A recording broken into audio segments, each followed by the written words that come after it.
Hey, welcome to the show today. Now, if you invest in Bitcoin, you're involved in one of the most interesting stories of our time. Something that's made up using cryptography, decentralizations, and peer-to-peer transactions was birthed onto the scene over a decade ago, and many now describe themselves as born-again investors because finally there's an asset outside of gold that can operate independently of our current financial system. But like anything new, yes, there are significant risks. Government crackdowns, taxation, losing access, scammers, you name it. There's risk everywhere. On the flip side, perhaps the return is okay to justify it.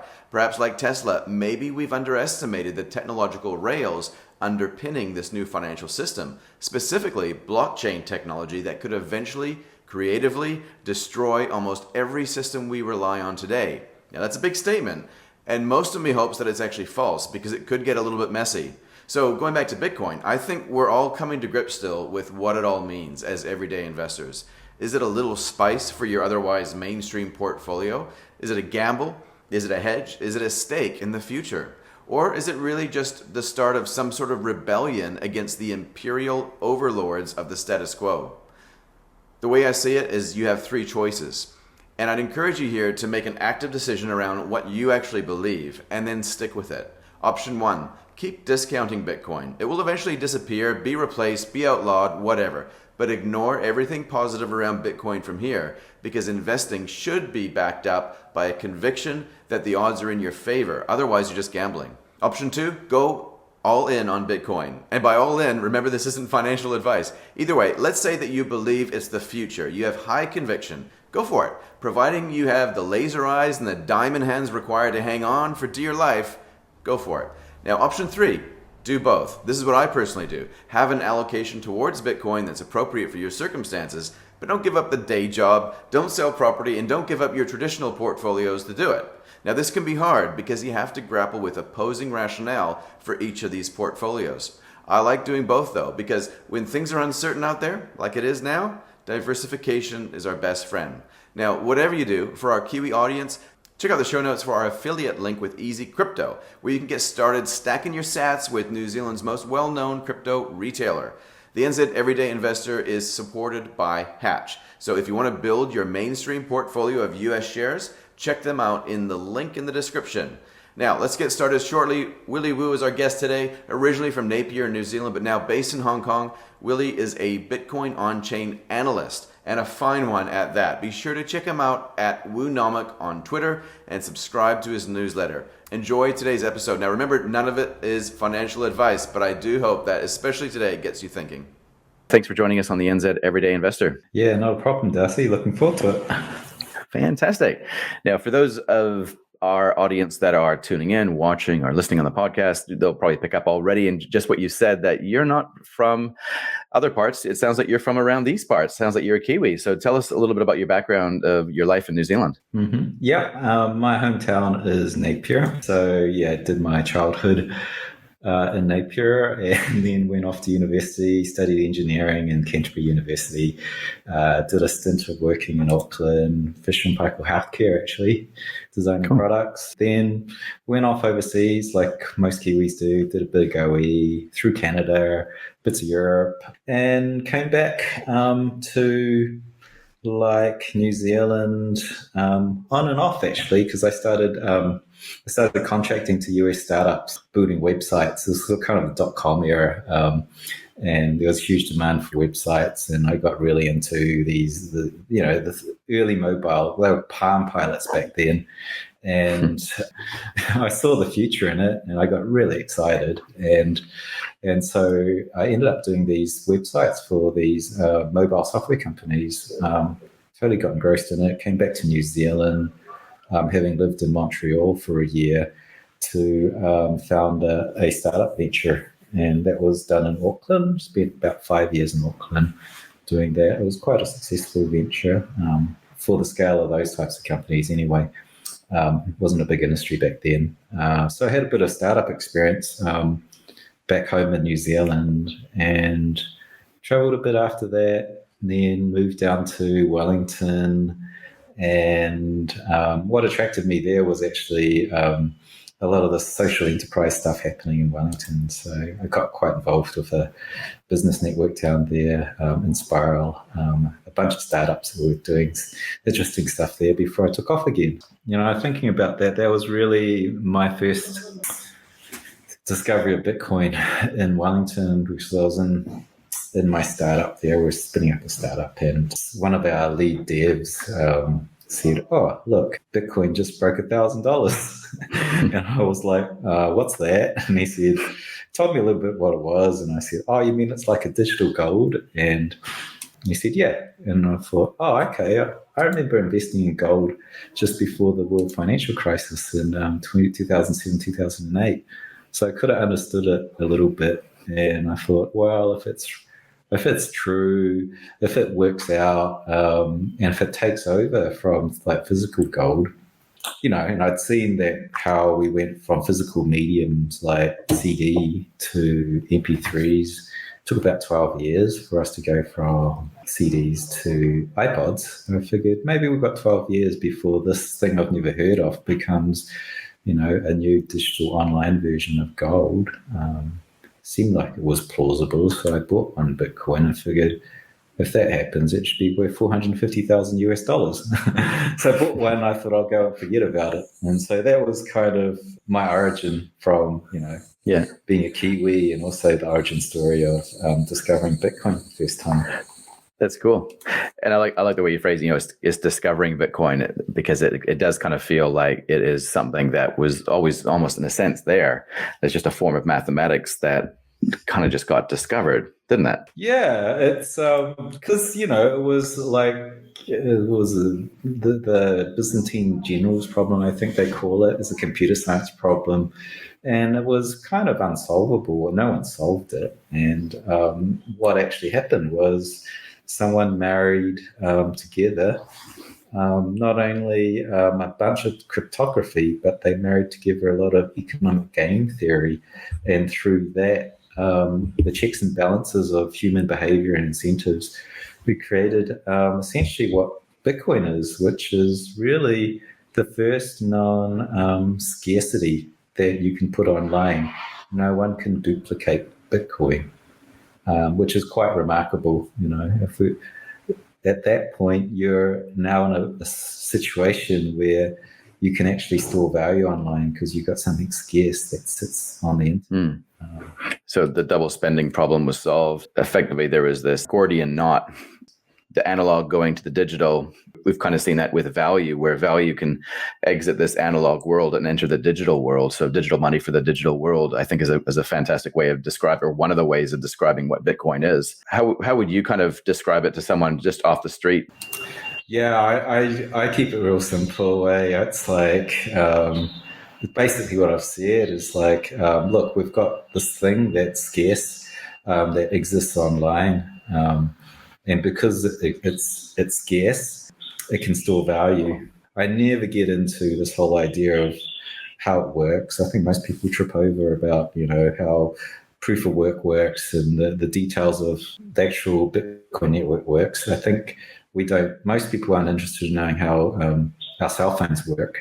We just need to know how to pick it up and dial our friends and so forth. So essentially, it's just a digital scarcity. It's digital scarcity. It's got unique properties about it.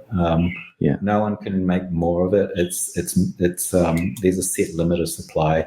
Essentially, we're going from a industrial age into a digital age. It's quite pronounced now. If you look at the top 10 companies, largest companies in the world, the majority now, I think just about all of them, are digital tech companies. Even like if you think about Tesla, that manufactures cars, they're not actually a car manufacturing company. They're a software company. It's software on wheels. That's where the value is coming from. And so if you follow that arc, we're going from a physical medium, which is like gold, and we're going to a pure digital medium. And once we put money online, internet native, it starts to become useful in a digital age. Like I can now send money cross-border in milliseconds. I can have software move that money automatically. You can stream money. You can do all sorts of things that make normal money, archaic. Like it's multiple days to settle a payment. I can talk to you right now from Hong Kong to New Zealand live. I can send you video feeds, images, but I can't send you 10 cents like that. That would take like a number of days to settle. And some people say, oh, it settles instantly, but it's not. It's settled on a bunch of trust that people are trusting each other. Chains of banks are trusting each other, but it's not at all native to a digital age. And so it holds progress back. And we've seen it before in terms of, we used to use commodity money back in the pre-industrial to industrial age. We shifted from coins that were gold, silver, copper to paper. We sort of departed from the gold and we created paper, a gold standard that would be claimable and redeemable for the gold, right? Because you're not going to ship bars of gold around a modern industrial age. It's too slow. And it's the same thing right now with us moving to the internet. Everyone expects finance to work instantly, click of a button. Instead, we find ourselves walking to the bank because those archaic systems aren't built for the internet. And yeah, you mentioned Tesla before. I find that an interesting sort of parallel because, like the first Tesla was effectively a modified Lotus. And I think it's almost like renovating a house. If it wasn't meant to be what it was meant to be, it's going to fight you every step of the way. And it's never really going to be fit for purpose. And it wasn't until they kind of built something from the ground up that it actually was what he had in mind, right? And it's the same thing with digital money. It has to be born in the digital realm rather than simply replicate what happens in the analog realm. I guess it kind of ushers in a new era, right, of all things that are possible now. So it's kind of like the internet where things get built on top of it, right? Yeah, exactly. I mean, like the kind of internet money we had previously, the internet banking and online systems built before, I just think of that as lipstick on a pig. It's just a facade. But now we've got an explosion of digital financial products being created, and we've got loans being created on these networks. We've got decentralized exchanges, a lot of interesting experiments. It's still in the early phase. I think of this thing that like Steve Jobs said once. He pitched this whole thing when he was making the early Apple computers. The original move when we moved from radio to TV. The original TV shows were actually literally radio with pictures. They just put the radio format in front of the camera and they did a radio show. And it took 20 years before the sitcom came out, right? And so it took 20 years for the medium of like new form for the medium, which is TV, to express itself in a sitcom or miniseries.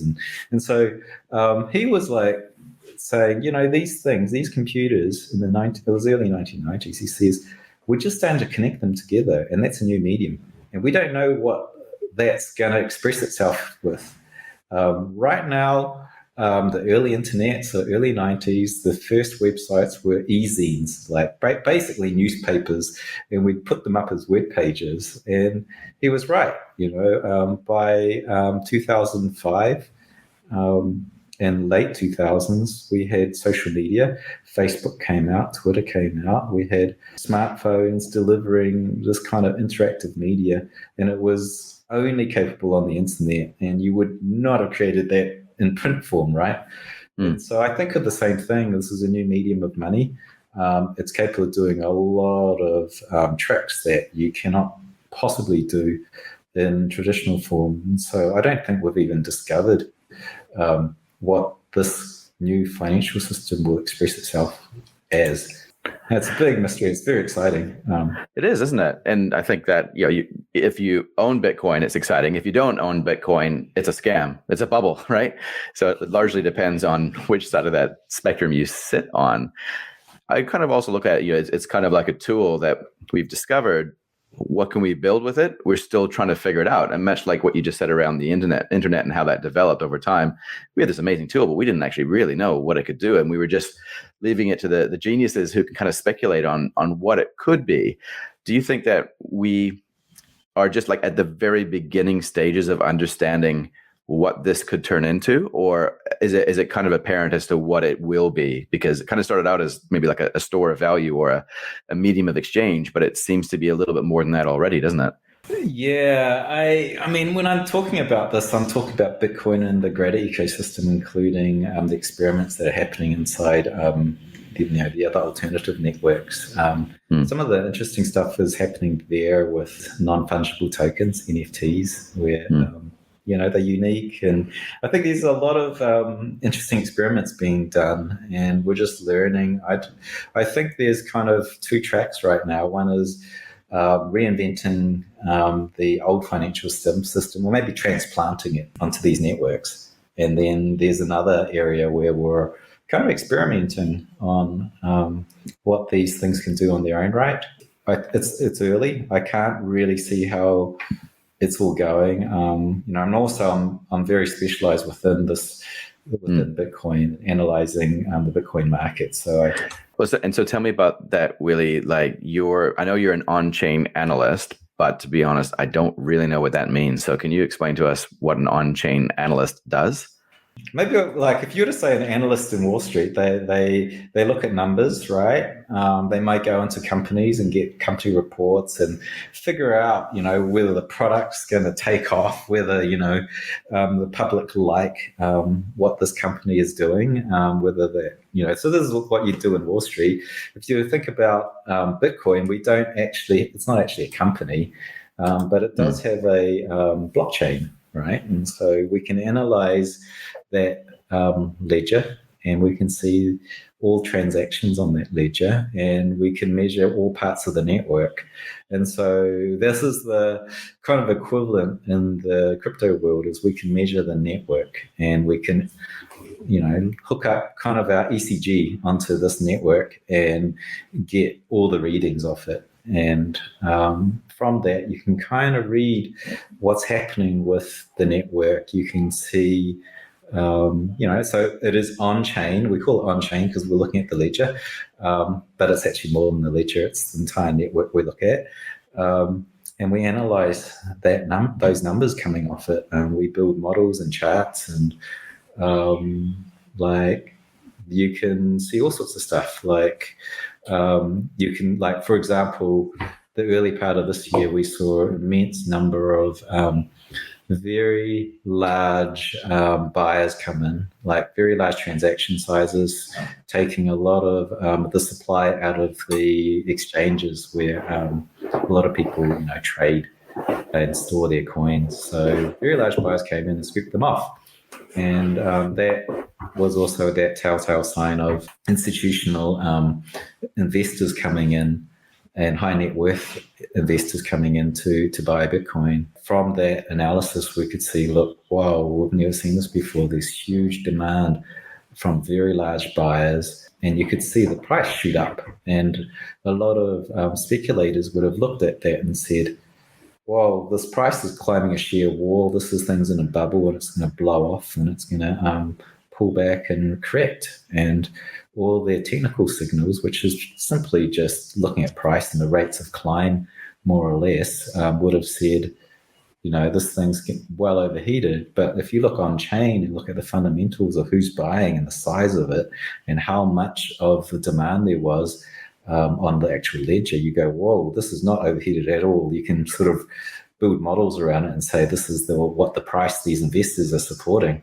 And so if you were investing, looking at these models of demand and supply on chain, you would not have sold.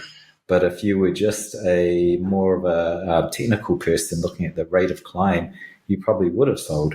So there's a lot of this market intelligence you can get out of it. And what you're kind of describing, I guess, in one aspect, you could be into technical analysis, and you're doing short-term trades, and you're really just looking at the rate of change with price movements and drawing some conclusions around that, when to enter, when to exit. But what you're saying is that it's kind of like lifting the hood or lifting the bonnet, and you're understanding what's actually going on in the machinery, right? And kind of going from the inside outwards to draw your conclusions rather than just observing the impact or the price movements, right? Yeah. So, another way to explain it is very much this: technical just looks at the price and you're completely blind from the fundamentals. On-chain is looking at the fundamentals. So the equivalent would be, a lot of traders shorting Tesla. Those guys got squeezed out because the fundamentals were immensely good. They were working on their latest battery technology that would transform the power infrastructure of the entire planet. That came out a little bit later, but like the fundamentals were there, and the traders are going, "Nah, this thing's overheated." So it's very similar, looking at the fundamentals. Help me understand then what. I know a little bit enough to get dangerous, right? A little bit about what the blockchain is, but just so that we're really clear and everybody's on the same page. So when you say that you're an on-chain analyst and that you can see everything that's happening on the Bitcoin blockchain, what is it and how do you actually look at it?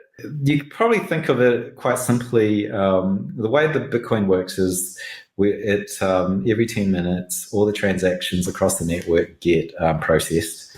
And then it's processed in a thing called a block, which is a data structure that holds all of the transactions in that 10 minutes.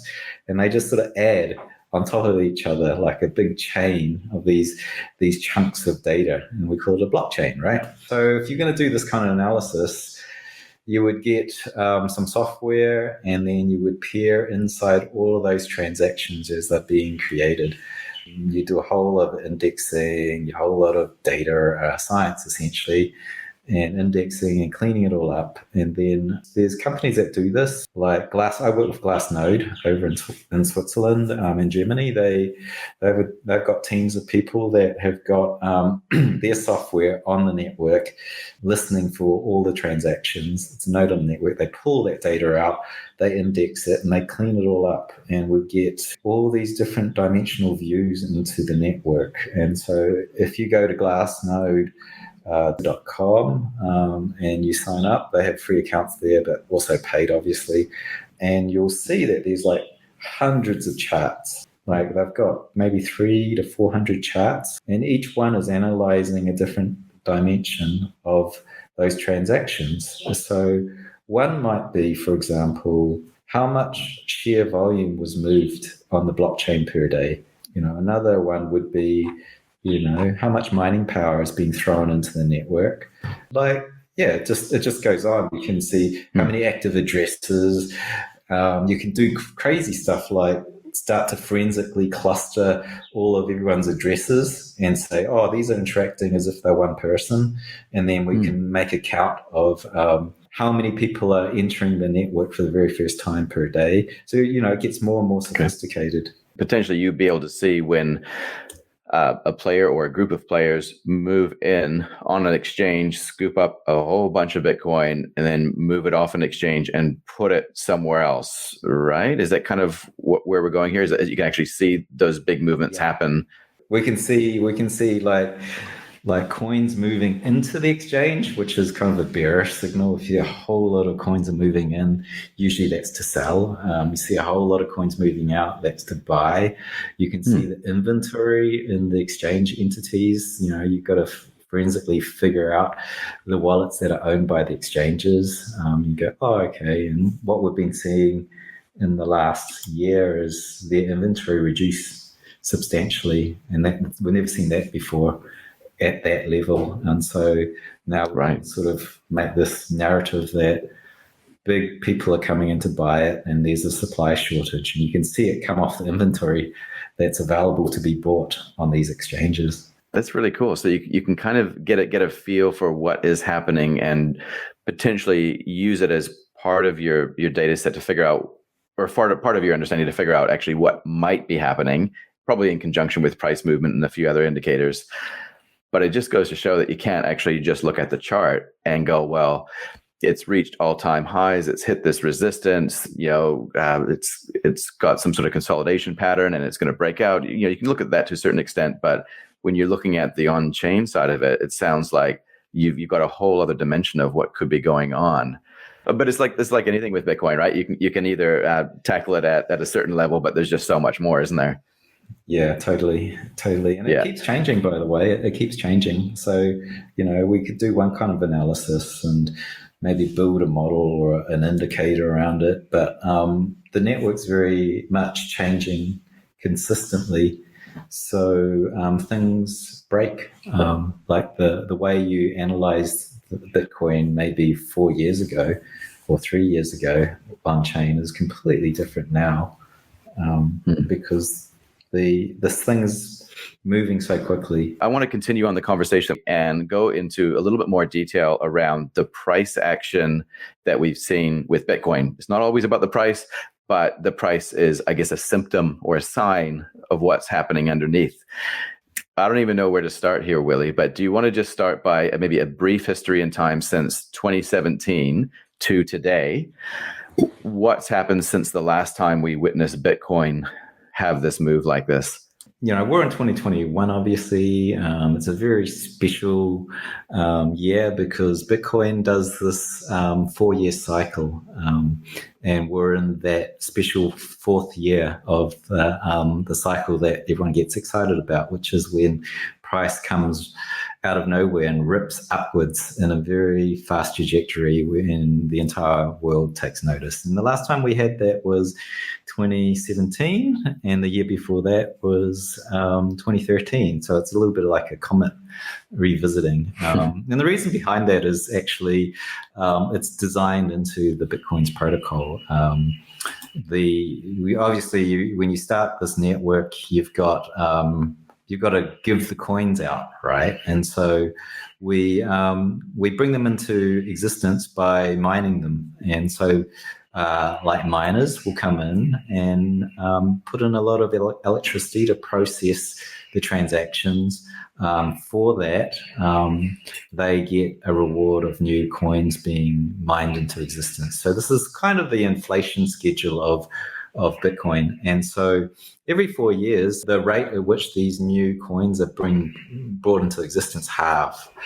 And so what happens is if you've got half the number of coins being created every 10-minute block, if the rate of coins gets halved, and that happens once every 4 years, what you get is a mismatch between the demand and supply because the supply just got halved.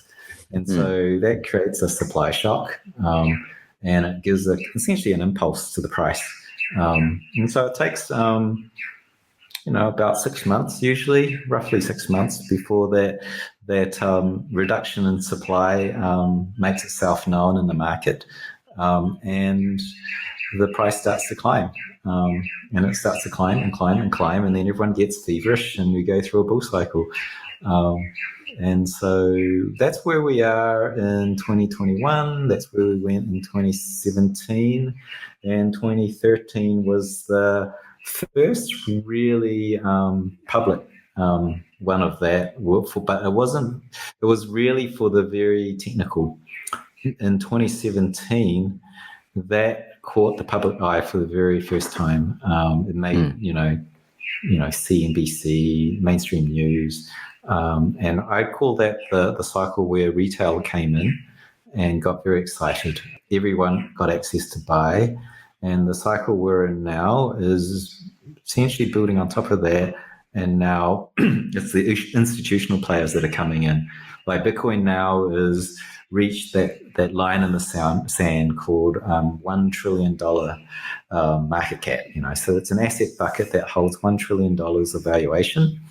And at that point, institutions take notice, because all the major asset classes in the world, they're measured in trillions, not billions, not millions. If you're going to have real estate, that's like a $250 trillion asset bucket.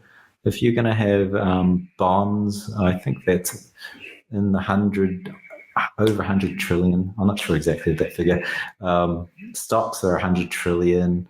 Fiat money is 100 trillion. Gold is 11 trillion. And now you've got Bitcoin that just sort of birthed into that $1 trillion club. It's de-risked enough and liquid enough and big enough for the institutions now to come in.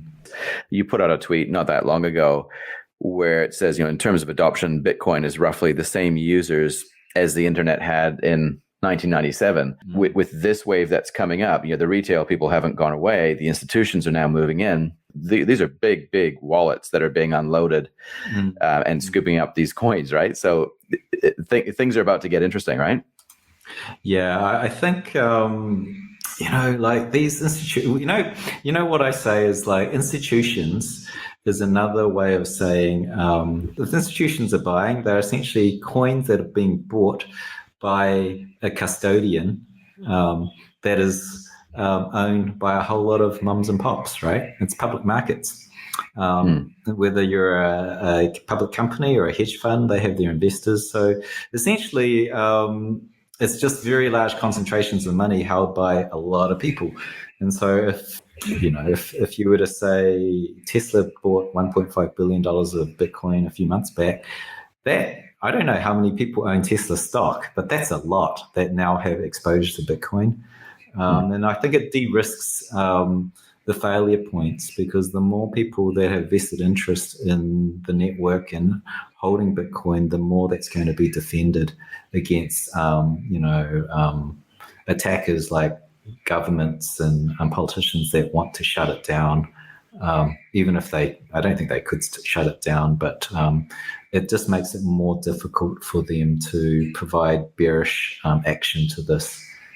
And going back to I do want to address the internet adoption kind of analogy, because I did this research near the start of this year, and I brought all the data points from forensically looking on chain on the blockchain to see the individuals that are buying in, and also through industry surveys that have been buying in through the exchanges.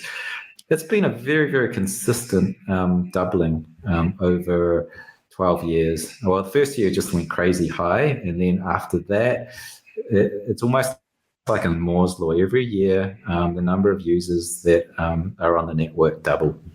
And so we're currently at around 2 to 2.5% of the world that have exposure to this asset class.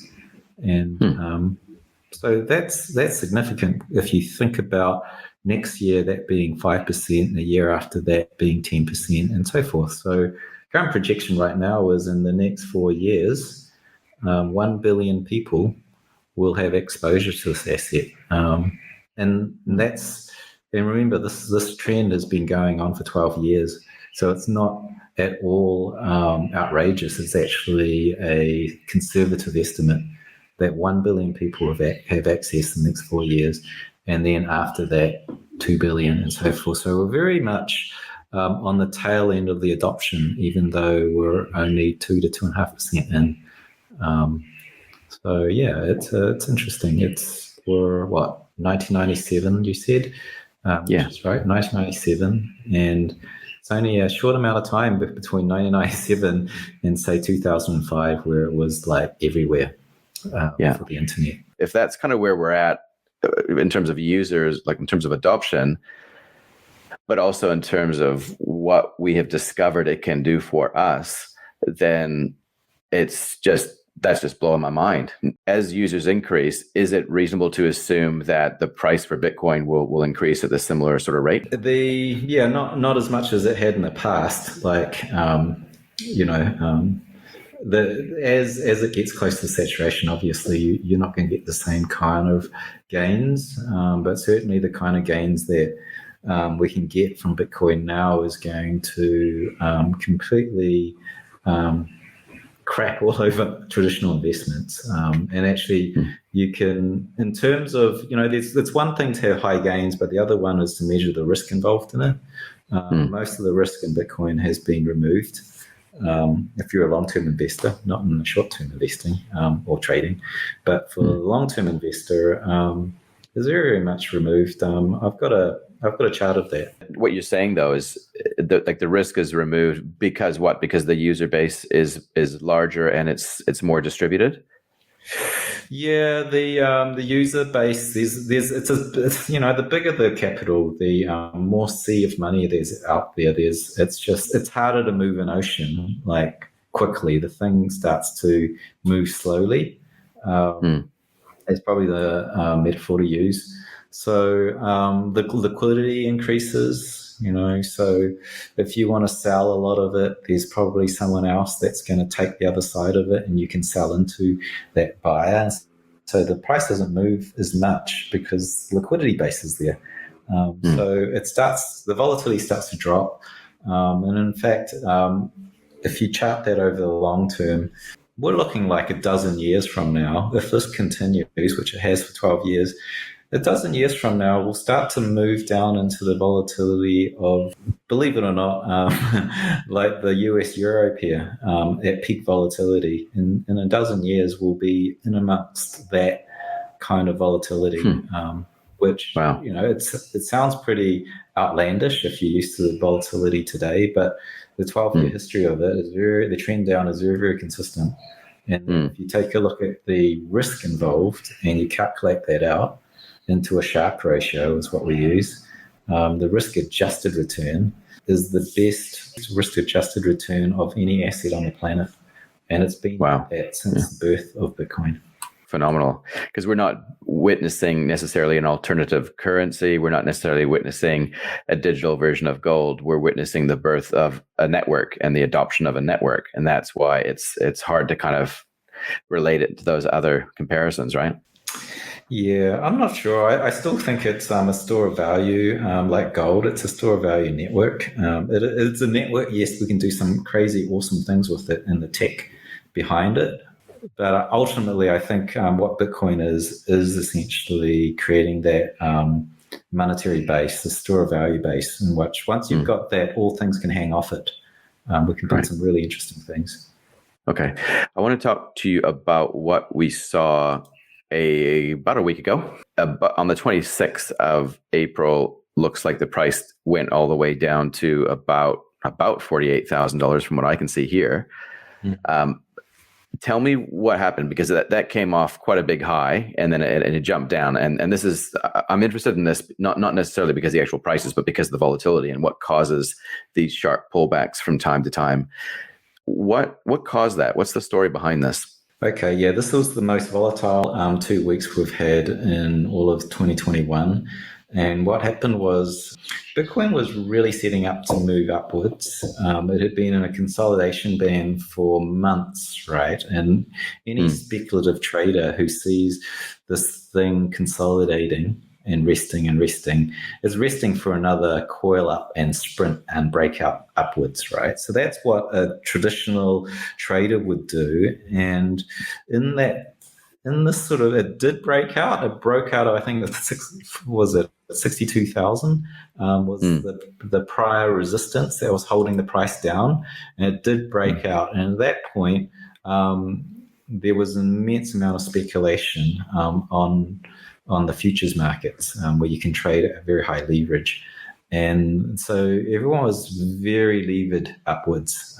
So whilst in that setup, a big proportion of the mining network went offline because there were some safety issues around the power stations in one province of China. And they were doing safety inspections across all of these power stations that were feeding a lot of the miners. I think the estimate is around 25 to 35% of the network is powered in this one province.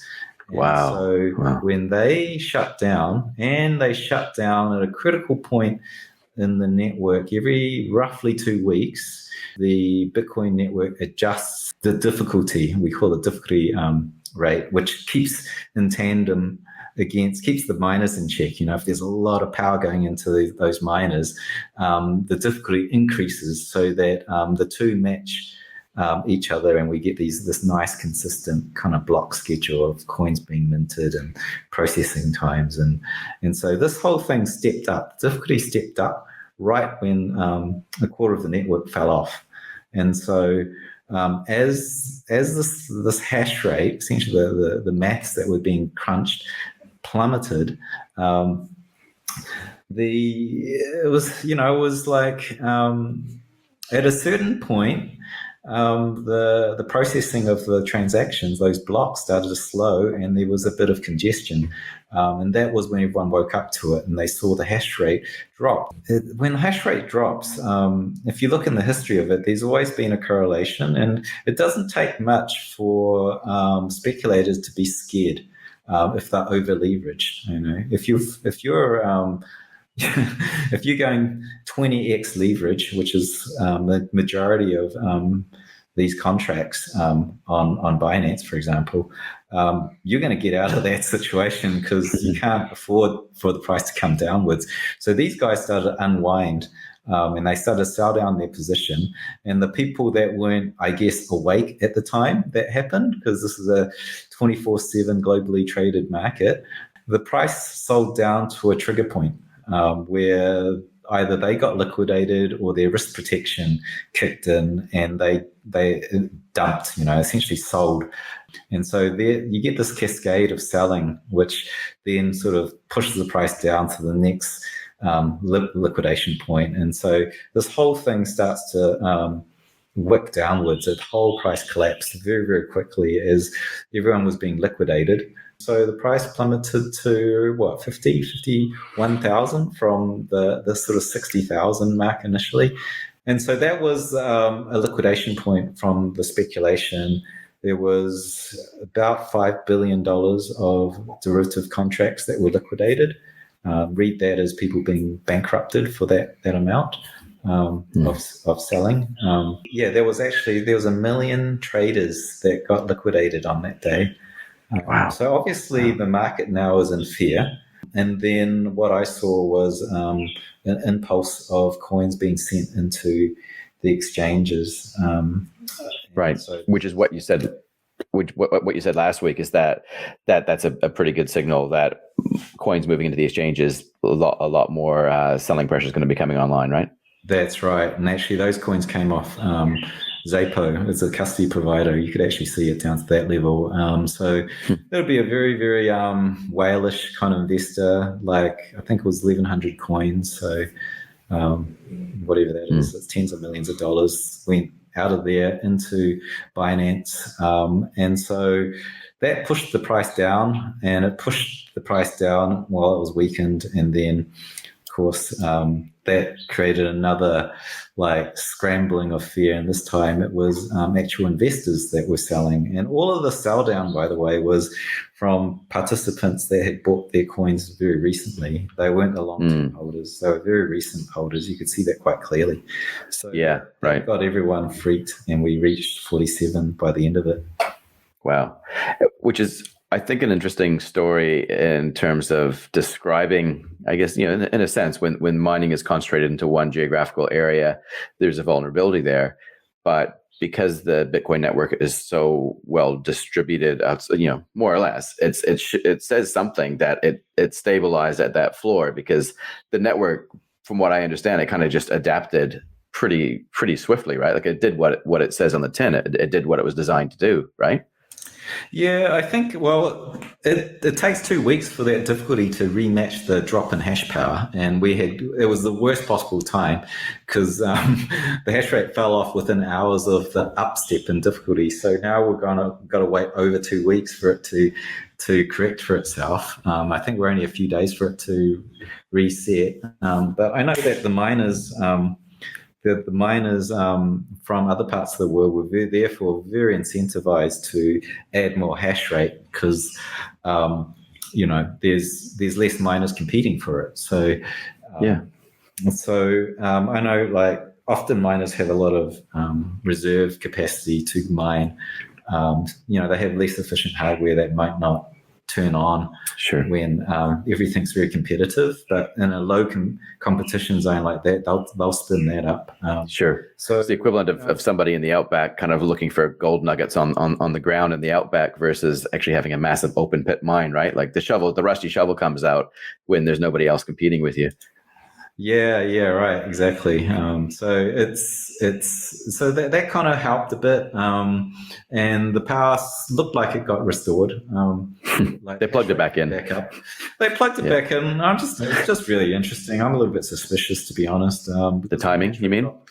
the hash rate dropped off again, just very recently.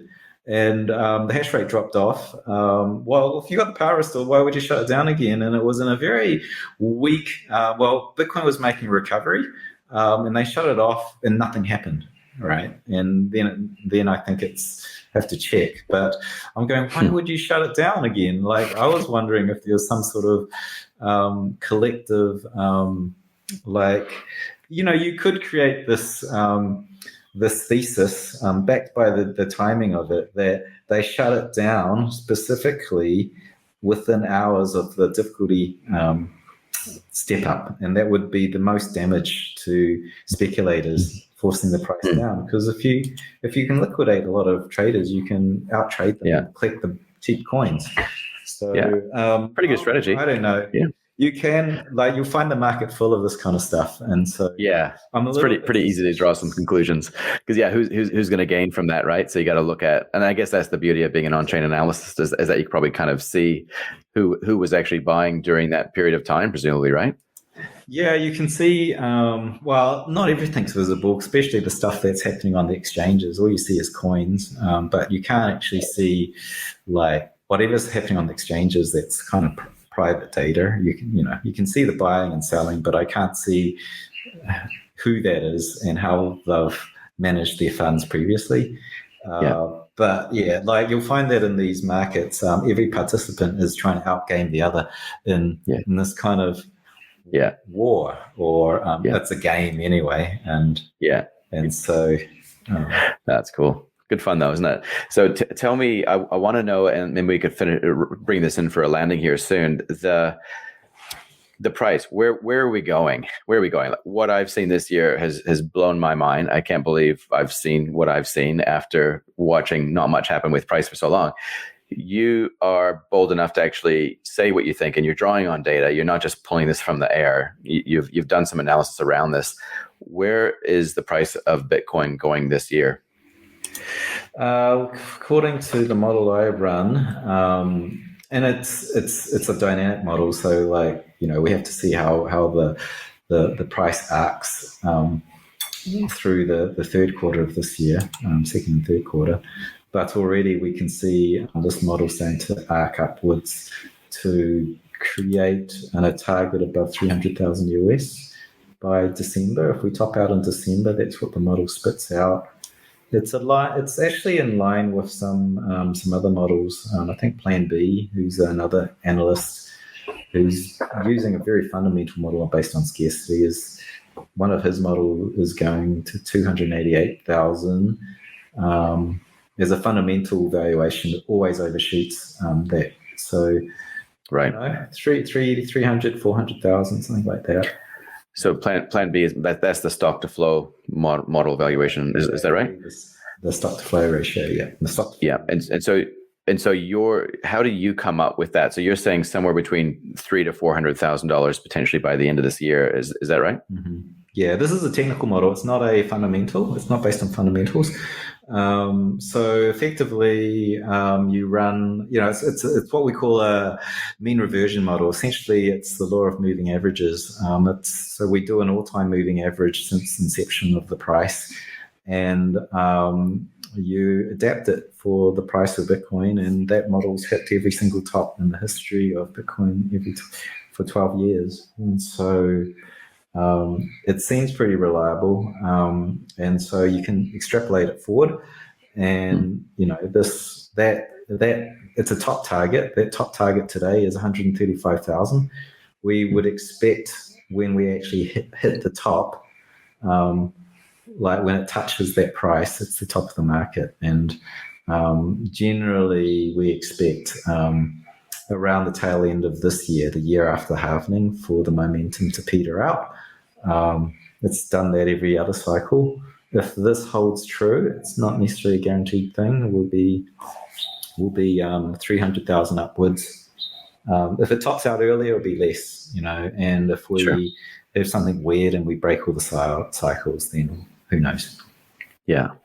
That's awesome. It's the one cool thing with investing. I think it's probably one of the most interesting parts of the investment universe that I explore is that it comes with free built-in entertainment. There's so much complexity, so much depth to understanding this, and we've been focusing on price, obviously, and what affects the price and how you come up with that. And that's one aspect of it. That's possibly just one reason why people should consider getting involved in it.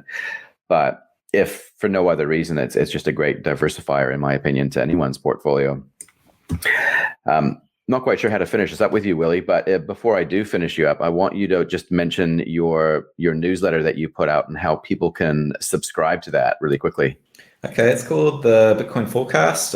Basically, that's what we do, essentially forecasting where we are in the cycle and where the price may go in the coming weeks to the rest of the year. If you want to subscribe to it, it's go to my Twitter, Woonomic.